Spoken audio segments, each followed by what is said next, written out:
I think actually you have to get out of your comfort zone to create your own unique comfort zone in the end. We live in a quite special house. It's a house in an eco-village. There are 23 houses in this village. And a really nice thing about this house is actually, about this whole village, is that we took a little place of the earth to live in, but we actually lift up the elements of the nature to the roof. So we have a lot of plants growing on the roof, and the roof is actually floating in some sort of a hill on the north side. So that actually if you walk in this village from the north side, you only see hills and then the green roof, so it looks like a nature place. But we actually do live here.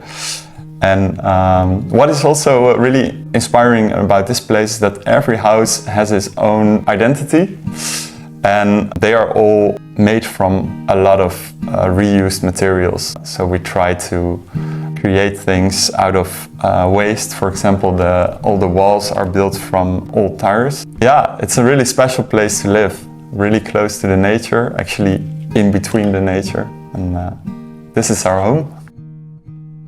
This is our living room and our kitchen. What we love most about this part of the house is all the natural light that comes in from inside. It really feels as if you're sitting in the garden while you can still enjoy the space itself. And it took us a lot of time to get it like this, because the kitchen, there was an older kitchen here, which was kind of falling apart a little bit. So this place went through a lot of transformations. We used to have the couch there when we just moved in, and a cabinet, but the plants is one thing that has always stayed the same, and we keep adding more and more. We actually bought this house together with some problems in the construction. For example, the roof was actually, it was worse than we thought. We knew about the roof that it was, there were some mistakes made during the construction time. And so there was a lot of moist in the wood. In the wood construction, which was actually a big problem. The roof was leaking while we were sleeping. We slept in really strange ways, surrounded by dripping water everywhere. And so we had to fix this roof, or that was the main thing we had to do. And fixing a roof with a lot of earth and plants on top of it is actually not really an easy thing to do. So we had to remove all the plants, all the earth, all the layers, until we found the layers of wood, and they were rotten. We had a roofless house for a short time, and it took a long time to fix it actually, and to rebuild it, and to be able to grow plants on it again, because it needs a strong construction, of course. Also, we had solar panels. We had a lot of things on top of the roof that had to be replaced. So that was a really big challenge. Also, a lot of creativity came around, and that's what we both really like. So we put a lot of details and a lot of things from our own in this house, and now it finally feels like really our own place, with a roof that actually works. There's no water coming through anymore, so we're really happy about that. So this is one of our favorite new places of the house. This used to be storage, and this was a wall, but now we made it open and placed a hammock inside. It's just gonna be a really nice chill area. It's not really finished yet, but there's already a hammock. And a fun thing also is that you can open this window fully and then enter the roof with a small ladder. And from here you have a really cool view on the whole living room. And since we live here, especially in this house that needed a lot of our attention, we are quite busy with the place we are living in. So it's not just a house for living, it's also a house to take care of in a lot of ways. Actually, yeah, you can say it became our child for now. It really needs a lot of love and attention, and then we get a lot of love back from the house, and a lot of warmth, and a lot of nice things as well. Much more than you get from a house that is already fixed and that you don't have to take care that much for. I think it's in a way, I think it's just about love, like giving love, and you get it in return from the house. Never experienced that from a house before. As this house is actually inspired by Earthships, I think almost every house, or maybe every house here, has a glass bottle wall, which is some sort of a signature for the Earthships. So we also have one. It's made out of the under part of a bottle and then the other part, and placed together. I think it's a really cool thing in this house, and maybe we're gonna create one as well in the outside area. There's a lot sustainable about this house, actually. It's heated up by the sun, so the idea is that the south side of the house is almost completely glass, almost completely made of windows. The sun comes in, heats up the floors, heats up the back wall, which is made of clay plaster. And the heat from the sun makes sure that the heat stays in the house throughout the entire day. So the moment the sun comes in, we do not need to heat it with anything else, because it will stick to the stone. Also, when we were redoing the roof, we put a lot of extra insulation in place, which means that we don't have to heat it as much during winter as well. And the natural garden on top of the roof serves as insulation as well. In addition to being home to all kinds of insects and bees and butterflies, which is also really nice. And another sustainable thing is that we have a heat pump. So there's no gas in the entire eco-village. Everything is run on energy. So the heat pump is responsible for giving us our energy alongside the solar panels we have on the roof. So we do all our cooking, all our washing, showering. Any electricity in the house is powered by the heat pump and by the solar energy. So this is the technical room in the house, in addition to being our laundry room. So we have the buffer tank, which is responsible for the water of the house, and especially the warm water in the house, which is quite important because throughout the entire house we have underfloor heating. So without warm water and without the sun, we wouldn't have a chance to keep this house warm in the middle of winter. So on the really dark days when the sun doesn't deign to show itself, we use the underfloor heating to keep us warm. And in addition, we also have the solar panel system in this space, which is responsible for a lot of the electrical power we have in the house.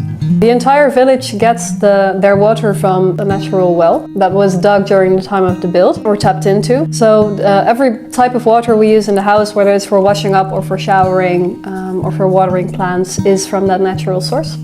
And after we've used the water, it flows into the helophytic filter, which is below constructed wetland at the edge of our property, where it is cleaned by a number of bacteria and returned to the earth.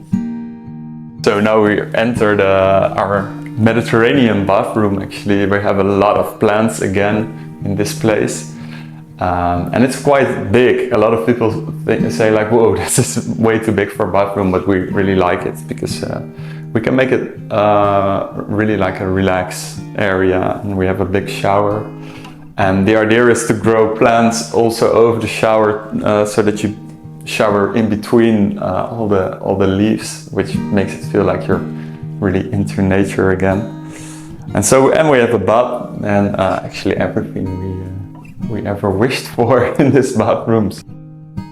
So as a community, there are actually quite a lot of things we do together. So there is a green day every month in which we tend to the communal green areas and make sure that it's a place we all continue to enjoy living in. But we also eat together, and in the central house at the heart of the community, we also organize events. There's dancing sometimes, there's food, there's dinners.